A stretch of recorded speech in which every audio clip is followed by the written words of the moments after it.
Hello guys, good morning. Dito ako ngayon sa talungan ko. Time check is 6:45 ng umaga. Magdadamo kami. Ayan mga damo. Kumusta kayo lahat guys? Huwag kalimutan mag-subscribe sa aking munting channel at saka i-post ang bell button. That's why you guys updated sa lahat ng ginagawa ko dito. Yung iba nandoon sa kabila. Dadamuhan ngayon namin guys. Yan mga talong ko. May parami na parami yung bunga. Samahan nyo ako guys. Medyo malagkit-lagkit to kasi umulan kagabi. So, kailangan to damuhan.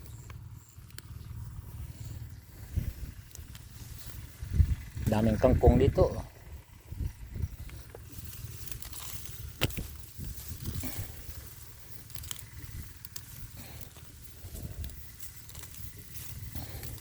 Yung iba doon gumagamit sila ng pala para mabilis. Tulong-tulong na naman ako sa kanila guys pag wala akong ginagawa. Pero mamaya uwi ako bilad ng munggo ko rin.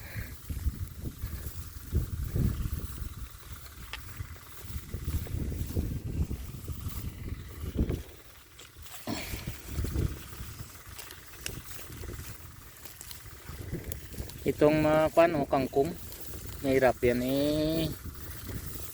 patayin.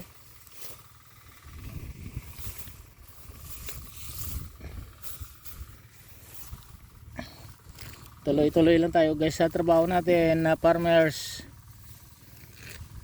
Kung sino milig mag farmers yan, pwede kayo mag-comment kung anong mag-suggest, kung anong idea, kung may idea kayo.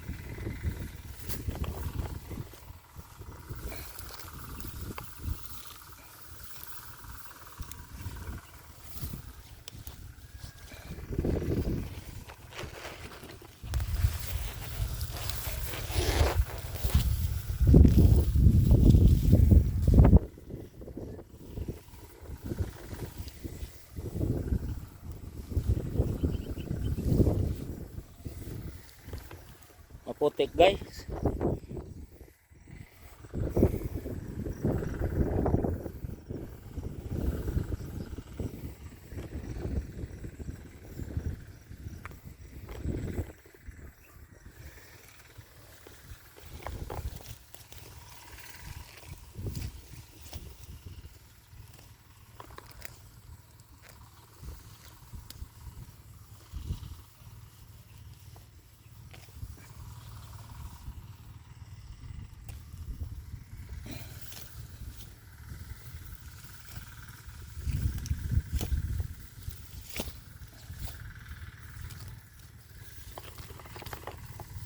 Pasensya na kayo guys ha, medyo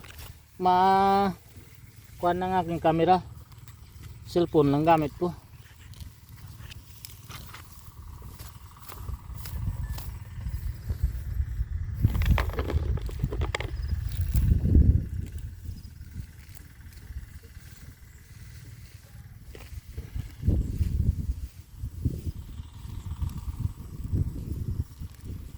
Ito ang ibang ilan mo ang damo nito ang scratch sa bunga ng talong ko siguro kasi daming scratch niya, daming reject kung mag-harvest kami. Hindi ko naman madala pabinta ang may mga damage ganito guys. Pagpakita ko sa inyo para kung may comment kayo kung anong maganda dito. Oh. Yan oh. Yan. Mga ganyan, tanggalin ko na yan. Yan oh. Kasi reject lang naman yan pagkuan. Yan. Yan. Maging reject lang yan. Sayang pang protina na makain ng iba na maganda na bunga.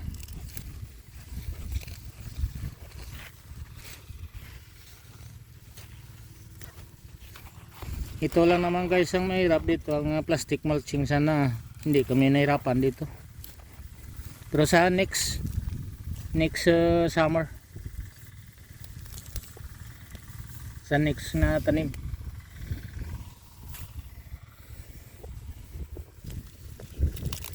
talagang kuhanin ko na yan na lagyan ng plastic mulching.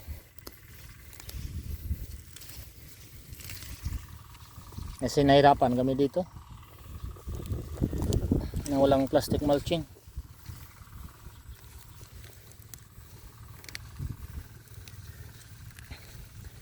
Mamaya pag medyo makuha na, mainit na, uwi ako sa kamagkuhan.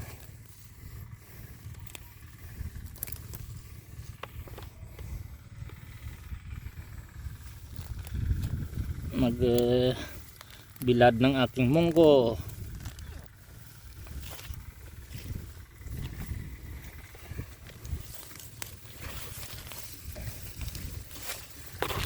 Kapangil, kung nanood ka, si Makimoto, alam ko si Jimmy Speak, ito ang kuhan nyo, yung hobby nyo talaga, yung pananim. Paki-comment naman kung anong maganda sa talong ko nito na daming scratch, kung sa dahon niya o sa kuan, sa kanyang damo. Tutusin, first time ko to guys magtanim nito, kasi sa ibang bansa ako lumaki. Tumagal, hindi lumaki, tumagal. Kaya tagal na hindi ako nag-farming.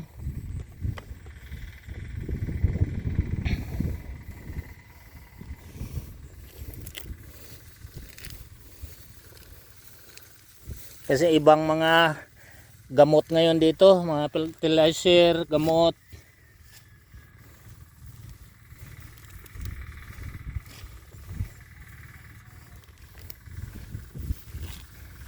Naganda na sana bunga niya oh. Pero yun lang, may mga kunting damage yung kanyang bunga.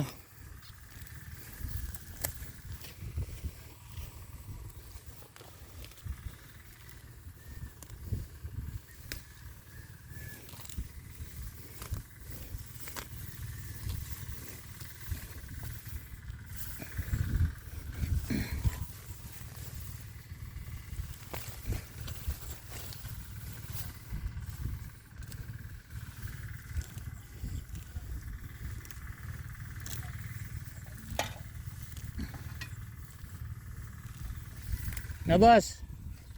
Okay, isa lang siya, dalawa pala niya oh.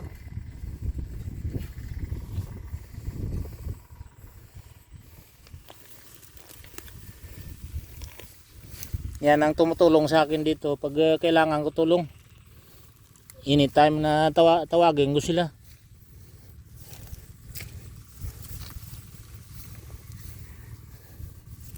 Mga kamag-anak ko rin yan guys.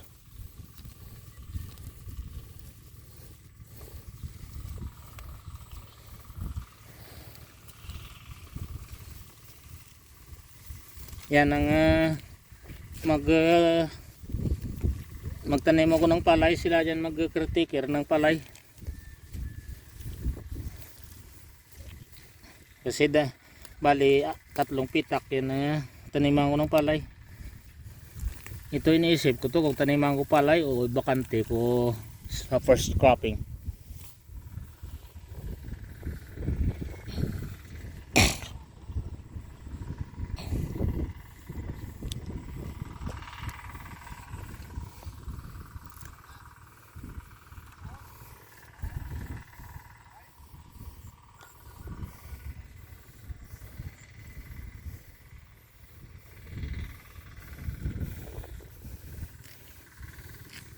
sama na sila tatlo doon para makipag kwentuhan silang tatlo, hindi nila mapansin ang pagod nila at saka init.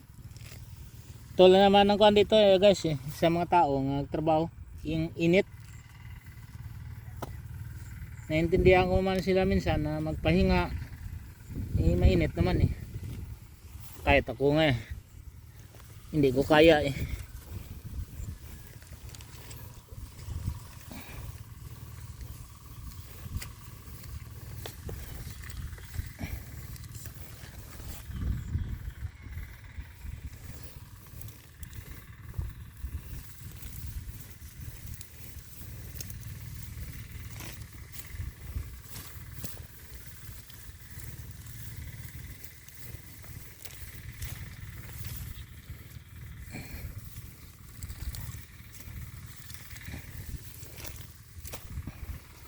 ibigay ko doon isang pala sa kanila kasi hindi ko naman kailangan yan, hindi naman ko tatagal. Boy yan yan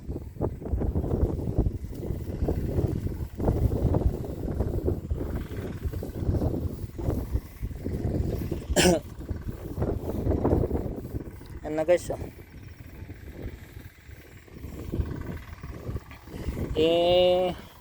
pinabilang ko to ng kuwan guys ng gamot para sa dahon niya kasi tingnan mo, look, yan kinukuha ko na yan guys, yan sayang lang naman yan makuan reject, may mga turak pa rin guys hindi mawala yan.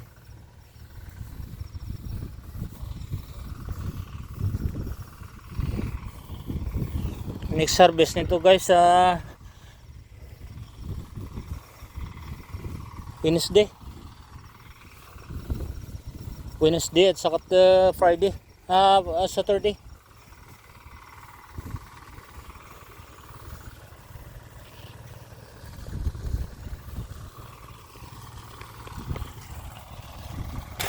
So guys, tubig pero hindi niya kaya to guys yung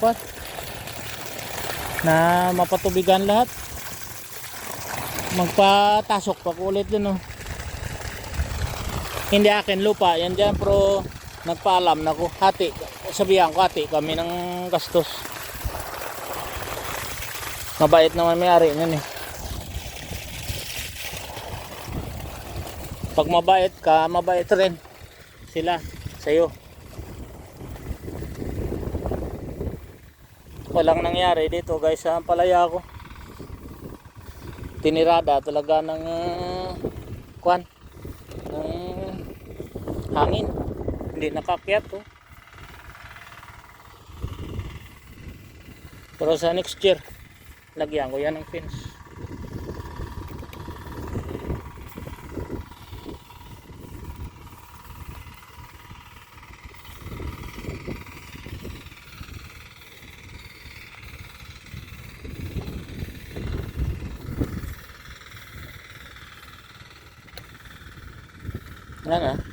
Basta umulan ng konti, daming turak yan, daming kinainan.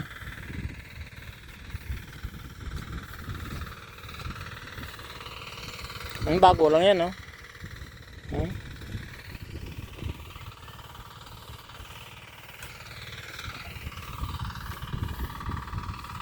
ito kailangan pag ganunin siya mabulok yan pag matubigan. Daming turak na naman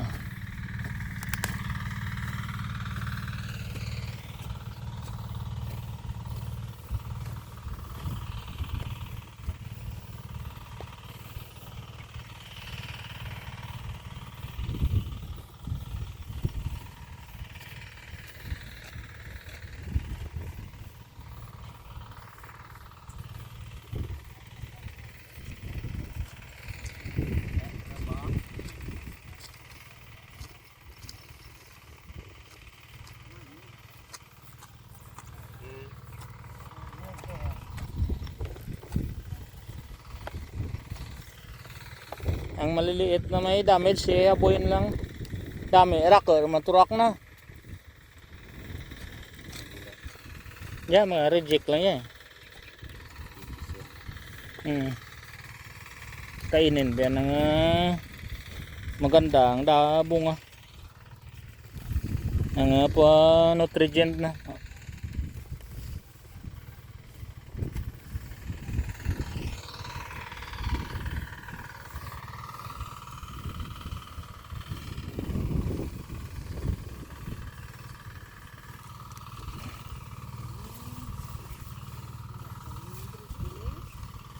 Ha? Hindi para nang tunaw.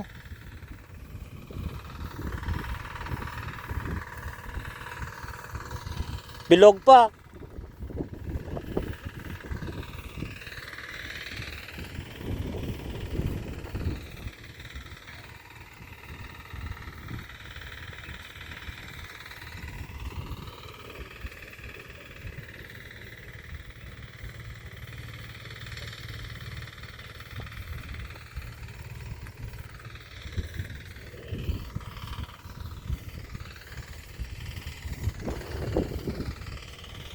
Nahirapan kami dito sa kangkong na ito.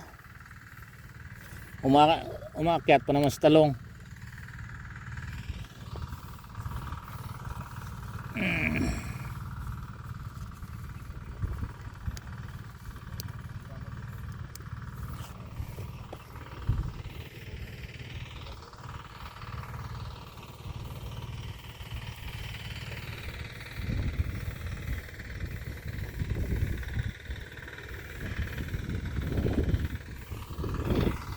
Dahil makabakal ka rin sa Gina kang pang spray sa dahon.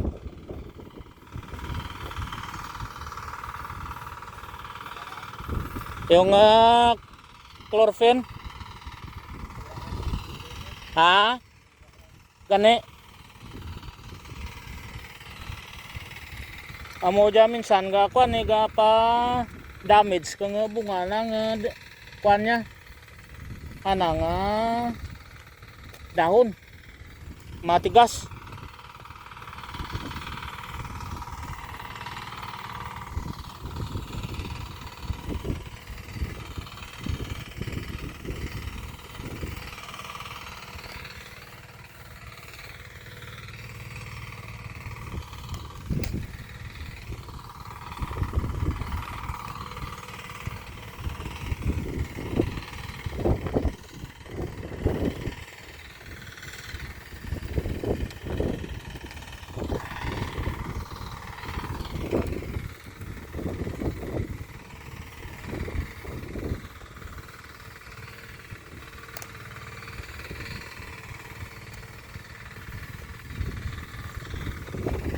Diyan guys ang paitan ko guys.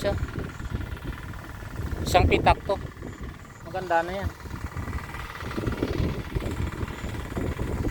Yan sayang yan laki na. Ito talong nito wala to. Yan. Yung warhawk na yan. Walang kuan na. Yung isang pitak dito pinabayaan na namin. Matigas yung balat. Ito guys yung kuan Yan. Pero yung kuan na yan, yung beans nabawi ko yung kapital ko diyan. Nakabinta kami diyan. Pero itong ampalaya wala talaga. Yung sitaw nabawi ko. Pero yung bili niya tama lang naman pambayad sa kanila. Yun rolling lang konti. Ito ang kuan ito paitan. Medyo maganda-ganda na ngayon ang presyo. Kaya yung makina full time na naman siya.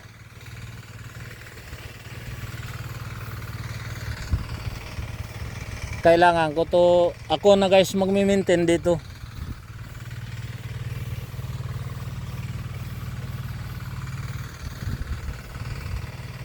Halagaan ko to ng maganda. abot kaya na pag-alaga. Kaya busy na ako guys. Hindi na ako makapahinga. May munggo ako dun. Sunod guys, dami na. Mayroon akong munggo, linga, pag ito guys, siguro mga 3 pitak nito ang taniman ko. Ito balak ko to palayan ko muna first cropping. Pag second cropping hindi ko na siya palayan, paararo ko lang at saka prepare for gulay, kung ano man ang ilagay ko na gulay.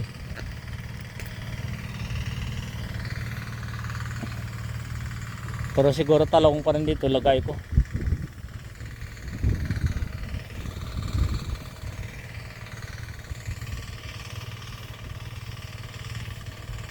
Kaya ba maghanap tayo ng ideya nga kung ano maganda.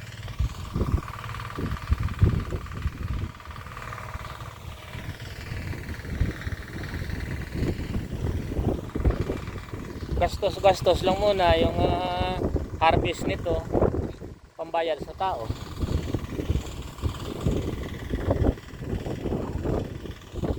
Rolling lang. Pag makuha ako ng retirement ko guys, okay na lahat. Makaka-support na ko ng kakailangan ng palayan ko at saka gulayan.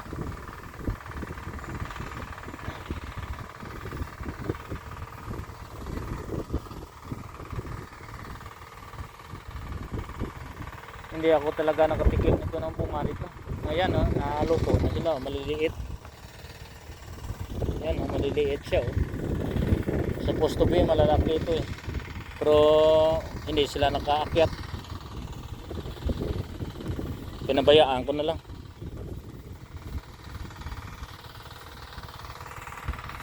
Ayan, ang laki sana o. Ayan o. Pinabayaan ko lang yan.